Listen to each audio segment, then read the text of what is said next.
दोस्तों नमस्कार, मैं दीपक गौतम एक बार फिर से आप सभी के समक्ष हाज़िर हूँ।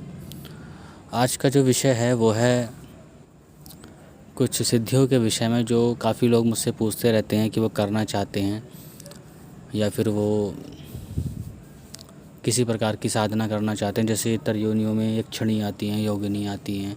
योगिनी तरयोनी में नहीं आती, वो देवी होती है। खैर, जैसे यक्षिणी आती हैं वो तरयोनी होती हैं। भूत प्रेत पिशाच पिशाचनी या डाकनी शाकनी जो भी होती हैं, बहुत सारी एंटिटीज़ होती हैं।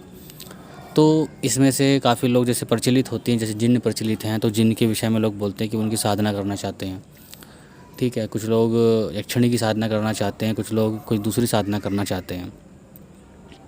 ठीक है, चलो कुछ साधना तक तो ऐसी हैं कि वो आप कर भी सकते हो। कुछ साधना ऐसी होती है कि नेगेटिव होती हैं। नहीं, नेगेटिव भी नहीं होती, मैं नेगेटिव भी नहीं कहूँगा। मैं इतना कहूँगा कि जब साधक अगर बिना तपोबल के उन साधनाओं को साधने की कोशिश करता है, तो कहीं ना कहीं वो शक्तियाँ साधक को कंट्रोल करने लगती हैं और फिर उसको गर्त में ले जाती है। गर्त से मतलब ये नहीं कि वहाँ मतलब उनका उद्देश्य आपको गर्त में ले जाना है, लेकिन आप खुद सोचिए कि कोई शक्ति आपको कंट्रोल कर रही है आपके जीवन को, तो मैं समझता हूँ आपके लिए वो बुरा ही है। ठीक है, जैसे कुछ लोग प्रेत साधना करना चाहते हैं। प्रेत साधना के विषय में भूत प्रेत साधना होती है। ठीक है, तो वो बोलते हैं कि मुझे साधना करा दो। हालांकि उनका इंटेंशन जो होता है वो छलकता है उनकी बातों से कि पता नहीं कौन कहाँ क्या फैला रहा है, मुझे नहीं मालूम, लेकिन वो चाहते हैं कि कोई धन, वो प्रेत वो जिन्न कहीं से धन उठा कर के ले आए, किसी का वशीकरण कर डाले, किसी का मारण कर डाले। पता नहीं, इन चीज़ों को लेकर बहुत ज़्यादा साधक परेशान हैं, और क्यों है क्या नहीं है पता नहीं। मतलब ठीक है, आप वशीकरण करना चाहते हो, ठीक है, आप किसी का मारण करना चाहते हो, आपके दुश्मन जीवन में बहुत हैं। ठीक है, लेकिन कम से कम आप खुद से पूछिए कि आप सही चीज़ करोगे कि नहीं करोगे। अगर आपको लगता है कि आप इन चीज़ों से परेशान हो, आपके शत्रु वगैरह हैं, तो मैं समझता हूँ आपको माँ काली या प्रत्यंगिरा देवी की साधना करनी चाहिए, जिसका मैं वीडियो बनाऊंगा प्रत्यंगिरा देवी का, उनकी शक्तियों के विषय में, उसका कवच के विषय में आपको बताऊँगा। कवच में प्रोवाइड कराता हूँ। ठीक है तो देखिए, सबसे पहली चीज़, आपको अगर साधना करनी है, खासकर इन इतर योनि की भी करनी है, तो पहले अपने मानसिक एक पैटर्न है उसको बदलिए। उसके मानसिक पैटर्न को बदलिए। ये भले, चूँकि शक्ति आपके साथ वैसा ही रिएक्ट करती है जैसा आप उसके साथ रिएक्ट करते हो, जैसा आप उसके विषय में सोचते हो, आप उसको जिस प्रकार की ऊर्जा या एनर्जी अपने विचारों के माध्यम से उसको दे रहे हो ना, तो वो उसी प्रकार से सोच, उसी प्रकार से एक प्रवृत्ति लेकर आपके साथ आती है। आप ये समझ लीजिए। और वो सिर्फ इस सिद्धि की बात नहीं, वो किसी भी सिद्धि में होता है। मान लीजिए एक व्यक्ति है, वो व्यक्ति बड़ा करुणामय व्यक्ति है, मतलब प्रेम उसके अंदर है, लोगों के प्रति सम्मान होता है, एक भाव होता है, लोगों के दुख उसको देखे नहीं जाते। तो मैं कहता हूँ वो कितनी भी नेगेटिव से नेगेटिव साधना कर ले, वो नेगेटिव शक्ति उसके विचारों के अकॉर्डिंग, उसकी उस तरंगों के अकॉर्डिंग क्या होता है, ढल जाती है। ये समझो बात को। तो ढल जाती है तो वो क्या होता है, फिर उसके वो नेचर्स अलग नहीं होते हैं उससे, बल्कि वो बढ़ जाते हैं और ज़्यादा साधना में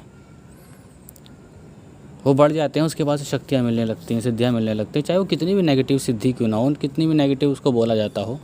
और मान लीजिए कई बार क्या होता है, कोई व्यक्ति आंतरिक रूप से पतित है।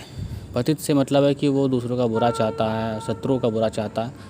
देखिए, शत्रु सबके होते हैं, ऐसा नहीं किसी के नहीं होते हैं, लेकिन उसका मतलब थोड़ी सी मार दो, उसका बुरा कर दो, बस भगवान से प्रार्थना करो। ये हमारे कर्मा ही हैं, कहीं ना कहीं एक कार्मिक ब्लॉकेज है जो किसी न किसी फॉर्म में इस जन्म में हमारे पास आए हैं। अगर आप प्रकृति के सिद्धांत को नहीं समझोगे तो आप कुछ नहीं समझ पाओगे। अगर आपके पास आज दुश्मन है तो ये समझ लो कि कहीं ना कहीं वो आपका कार्मिक ब्लॉकेज है, जो आप इस जन्म में उस कर्मा को भोग रहे हो दुश्मन के रूप में। आप इसे आज मार दो, वो आपको दोबारा किसी फॉर्म में मिल जाएगा। ठीक है, आप कर्मा को नहीं मार सकते, आप व्यक्ति को मार सकते हो। तो ऐसी कंडीशन में आपको प्रार्थना करनी चाहिए माँ दुर्गा से, माँ काली से, माँ बगलामुखी से, माँ किसी और देवी देवता से, या फिर सीधा ही डिवाइन सोर्स से, कि वो दुश्मन मेरे जीवन से चला जाए, मेरी कार्मिक ब्लॉकेज काट दो। जो भी प्रोसेस आप निभाते हो, अक्सर रेकी कुंडली रेकी वाले, कार्मिक रेकी वाले कार्मिक क्लिनजिंग कर लेते हैं, कुछ लोग ऐसे कॉर्ड्स कट कर देते हैं दुश्मन से, दोस्तों से, तो बहुत प्रोसेस होते हैं। ठीक है, मेरा काम समझाने का होता है कि आप अपने जीवन में किस प्रकार से चीज़ों को लेकर, जैसे आपका रिएक्शन होता है ना काफ़ी लोगों का, ऐसा मत दीजिए करने को। हालांकि करोगे आप अपने मन की, हर व्यक्ति अपने मन की करता है। तो आप अगर किसी सिद्धि साधना को लेकर अगर एक बुरी धारणा, बुरा विचार, या फिर एक ऐसी धारणा रखते हो जो कि सही नहीं है, तो मैं समझता हूँ कि वो सिद्धि भी आपके प्रति वैसे ही हो जाएगी। ठीक है।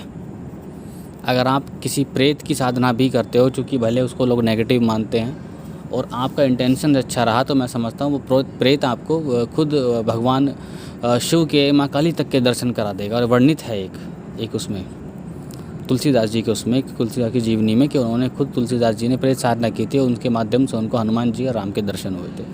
ऐसा मैंने सुना है कहीं। ठीक है, सुना है या फिर पढ़ा है कहीं। ठीक है, लेकिन मैं समझता हूँ वो चीज़ सही है। अगर आपके विचार, आपकी चीज़ें सही हैं, आपके विचार, आपकी भावनाएं, आपकी धारणाएं अगर सही हैं और सत्य की तरफ हैं, तो आप कहीं ना कहीं आपकी जो कल्याण हो जाता है किसी भी साधना, किसी भी माध्यम से। और अगर आपकी पतित बुद्धि है, तो समझ लीजिए कि वो स्पिरिट, वो शक्ति आपके साथ पतित बुद्धि के साथ ही चलेगी। जैसा आप पतित व्यक्ति हो, वैसे वो भी पतित व्यक्ति है। ठीक है, तो वो आपके अकॉर्डिंग हो जाएगी कि भैया तुम भी गवार तो हम भी गवार। ठीक है, तो अगर आप शक्ति को, आप कभी देखना कि मैंने काफ़ी ऐसे लोग देखे हैं, काफ़ी कुछ ऐसे मैं आपको बताता हूँ। जैसे उदाहरण के तौर पर काफ़ी ऐसे पुराने लोग होते हैं, जैसे मैं आपको बताऊँ, मेरे दादा परदादा की उम्र के लोग होते हैं, या फिर मैंने कभी जब छोटा था, छोटा नहीं मतलब कुछ समय पहले तक भी, तो मैंने उनको देखा था कि उनकी शक्तियाँ, उनकी सिद्धियाँ, उनके पास शक्तियाँ तो ऐसी थी कि जैसे काफ़ी ऐसे देवताओं की थी जिनके पास अपने आप में बहुत बड़ा विज्ञान है उन शक्तियों के पास, उनसे चाहो बहुत कुछ सीख सकते हो। लेकिन वो व्यक्ति क्या थे कि उन पर एजुकेशन नहीं थी, समझदारी बहुत थी, एजुकेशन नहीं थी, इसलिए मैं गवार तो नहीं कहूँगा। एजुकेशन नहीं थी, वो शक्ति को जितने स्तर पर चलाना चाहते थे वो चलाते थे, और उनको सारे काम उनके होते थे। जैसे दूसरों को समस्या से दूर करना, उनके बंधन काट देना, उनकी समस्या दूर कर देना, उनके तंत्र बाधा निकाल देना, तो कहीं ना कहीं वो शक्ति उनके साथ उसी तरीके से रहती थी, उसी तरीके से रिएक्ट करती थी, उनके वो सारे काम करती थी उस तरीके से। और एक व्यक्ति वो होता है जो मतलब इंजीनियर बन चुका है, डॉक्टर बन चुका है, उसकी बुद्धि या उसकी जो, देखो कहीं ना कहीं शिक्षा का एक असर पड़ता है, आपकी मानसिक जो विकसित आप होते हैं। ऐसा नहीं है कि मतलब अगर आपने शिक्षा ग्रहण नहीं की है तो आप, शिक्षा ग्रहण की है तो आप कुछ बदलाव नहीं होता, बदलाव होता है तो कई बार उसकी तर्क बुद्धि थोड़ी आगे पहुंच जाती है, तो उसके साथ शक्ति ऐसे ही काम करती है, उसी की बुद्धि के अकॉर्डिंग काम करती है। फिर वो अपना विज्ञान आपको दिखाएगी, आपके उसी बुद्धि के माध्यम से ढल जाएगी, अपना विज्ञान आपको दिखाएगी, आपकी चीज़ें आपको दिखाएगी, आपको बताएगी वो चीज़ें। तो ये सारी चीज़ें साधक पर निर्भर करती है कि आप साधना को कितना नेगेटिव बना लोगे, कितना पॉजिटिव बना लोगे अपने लिए, दूसरों के लिए।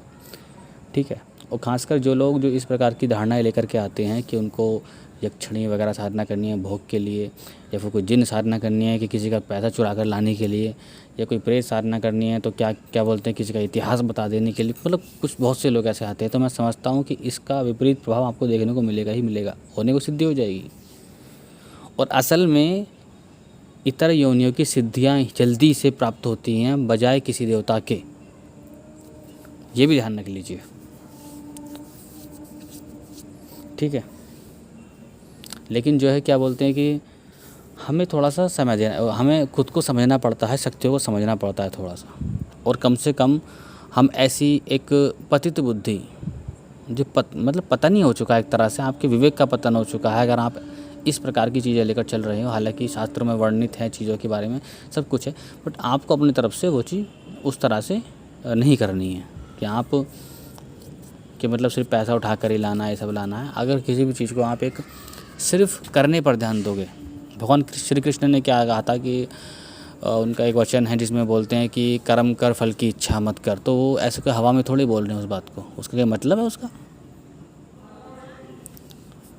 हाँ, आप भले उस मतलब को कितना भी नेगेटिव बना लो, आप ये बोलने लगो मतलब कि यार ये क्या बात हुई, मतलब हम काम करें, जॉब करें, उसके बाद हम सैलरी की इच्छा ना रखें, तो आप उसको नेगेटिव भी ले सकते हो, आप उसको पॉजिटिव भी ले सकते हो। और अगर आप पॉजिटिव लेने वाले हैं तो वो इस बात को दर्शाता है उनका शब्द, क्या फल की इच्छा ना रखने से मतलब है कि अपने फल से अपने दिमाग को, अपने ध्यान को, अपनी चेतना को हटा दो, सिर्फ करने पर ध्यान दो, प्रेजेंट पर। उनका कहने का मतलब ये था। लेकिन हर बुद्धि हजार तरह की सोचें। तो यही था। बाकी देखो, साधना कोई भी हो सकती है, मैं करा सकता हूँ, मुझे कोई दिक्कत नहीं है। जो खासकर इतर योनि में कुछ विशेष इतर योनियाँ हैं जिनकी साधना मैं आपको करा सकता हूँ। सबकी नहीं कि सबकी आप बोलने लग जाओ, क्योंकि जिनका मुझे कुछ ना कुछ एक स्तर पर अनुभव है मैं वो करा सकता हूँ। बाकी ये समझिए कि कम से कम कंट्रोलिंग पावर कोई दूसरे के हाथ में आ जाए वो सही नहीं है। हालांकि आप मुक्ति भी कहीं ना कहीं उससे पा लोगे, लेकिन मैं समझता हूँ कि आपके जीवन में जो आपका समय खर्च होता है ना समस्याओं में, वो जो तनावग्रस्त जीवन, जो तनाव जैसी चीज़ें पैदा आपके जीवन में होती हैं, वो बहुत ज़्यादा नुकसानदायक होती हैं। आपके समय की भरपाई कोई नहीं कर सकता। और कई बार क्या होता है कि आप जब ऐसी सिचुएशन में फंस जाते हो ना, तो आप जीवन में ना चाहते हुए भी या फिर आप चाह कर भी कभी भी किसी की हेल्प नहीं ले पाते हो, आप हेल्पलेस हो जाते हो। चाहे भले आपके पास कोई भी हो, आपके गुरु आपके पास रहें, आपके भगवान आपके पास रहें, जो भी रहें, ठीक है। तो इसलिए सिद्धियों को लेकर के इस तरह की इतर योनि, क्योंकि बात सिर्फ इसकी नहीं है। काफ़ी लोग मुझे विधान देने लगते हैं कि मुझे एक गुरु ने मुझे विधान दिया था, तो मैं समझता हूँ कि हालांकि उनकी पद्धति अलग है, वो अपने तरीके से अपने शिष्यों को कराते हैं, अच्छी बात है। लेकिन अगर मुझसे मेरे स्तर पर पूछो तो मैं यही कहूँगा कि किसी प्रकार की इतर योनि, भूत प्रेत पिशाच जैसी साधनाओं से पहले आपको किसी न किसी एक अच्छे लेवल की जो देवी देवता, जो हायर रैंक के देवी देवता होते हैं, हायर रैंक से मेरा मतलब है जो जैसे माँ काली, भैरव, हनुमान जी, या फिर और जो कोई अन्य दुर्गा देवी, बगलामुखी, छिन्नमस्तिका जो भी हैं, इनकी साधना कर लीजिए ताकि आपको वो प्रोटेक्शन प्रदान कर सकें, ठीक है। और मुख्यतः आपको अगर करनी है तो काल भैरव, क्रोध भैरव भी कर ली, काल भैरव कीजिए, माँ काली से संबंधित साधना कीजिए, क्योंकि जितनी भी योनियाँ होती हैं इनके अधीन हैं। तो आपको एक तो तेज़ी से फल मिलेगा और कहीं ना कहीं आपके ऊपर आशीर्वाद होगा, तो आप पर वो एंटिटी शक्तियाँ कंट्रोल नहीं कर पाएंगी, बल्कि आपको माता का, बाबा का साधक मान करके आपके जीवन में वो चीज़ें सही करेंगी, गलत नहीं करेंगी, ठीक है। तो आज का ऑडियो इसी बात पर था, इसी चीज़ पर था कि आप चीज़ों को समझ करके चलिए भविष्य में साधना को लेकर, ठीक है। बाकी मेरा काम कहने का है, मैं कह सकता हूँ, बाकी जो मानना चाहता है मानिए, ना तो मत मानिए, क्योंकि मेरे पास डेली कॉल्स वगैरह आते हैं, तो मैं कहीं ना कहीं एक देखता हूँ लोगों की बुद्धि, उसका उनकी समझ का स्तर जो होता है वो किस प्रकार से हो सकता है, कितना अच्छा भी हो सकता है। कभी कभी कुछ लोग ऐसे मिलते हैं कि उनकी समझ और उनकी बुद्धि का स्तर बहुत अलग होता है, मैच्योर होते हैं बहुत ज़्यादा। कुछ लोग काफ़ी उम्र के बाद भी मतलब गवार से बदतर होते हैं, अनमैच्योरिटी होती है चीज़ों को लेकर, ठीक है। खैर जो भी है, बाकी यही है कि किसी भी प्रकार की इतर साधना को बिना किसी उसके मतलब तब तक मत कीजिए जब तक आप किसी दूसरी साधना को या उनके जाप को कुछ एक निर्धारित संख्या तक, समय तक नहीं कर लो, जब तक उनका आशीर्वाद प्राप्त हो। और ऐसा नहीं कि आशीर्वाद प्राप्त करने के लिए आपको 1,50,000 मंत्र जपने पड़ेंगे। आप एक खुद से अनुष्ठान का एक वो बनाइए, सिस्टम बनाइए कि मुझे 21 दिन, 11 दिन, 10 दिन मुझे अनुष्ठान करके उनकी कृपा प्राप्ति, उनका आशीर्वाद लेना है। तो मैं समझता हूँ आपका आशीर्वाद, आपकी उनकी हीलिंग, उनका सब कुछ आपको मिलेगा, ठीक है।